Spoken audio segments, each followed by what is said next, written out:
Alper, hayırlı günler diliyorum. Sağ olun Sayın Cumhurbaşkanım. Uzay görevi icra eden ilk vatandaşımız sen olacaksın. Sağ olun Sayın Cumhurbaşkanım. Milletimize gerçekten büyük bir gurur yaşatacaksın. Hazır mısın? Bütün hazırlıklarımızı tamamladık. Alnımız hakkıyla görevi icra edecek şekilde göreve hazırız Sayın Cumhurbaşkanım.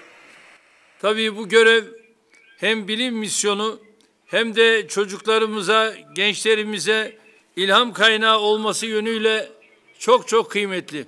Gelecek nesillerimize bizim hayallerimizi sınırlandıran bu perdeyi açmaya vesile olduğunuz için sizlere minnettarız Sayın Cumhurbaşkanım.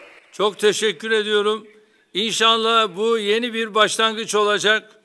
Biz de bu misyonun devamını getireceğiz.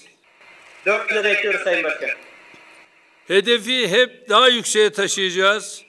Sana ve ekip arkadaşlarına başarılar diliyoruz. Sağlıcakla bu görevi tamamlamanı temenni ediyorum. Rabbim yar ve yardımcın olsun. Yolun açık olsun. Çok teşekkür ederiz Sayın Cumhurbaşkanım. Buradan Aksiyon 3 ekibinin, bütün görev ekibinin sizlere selamlarını iletiyorum. Ben de şahsım ve tüm bakan arkadaşlarım olarak bu yolculukta sana Rabbim kolaylıklar nasip etsin diyorum.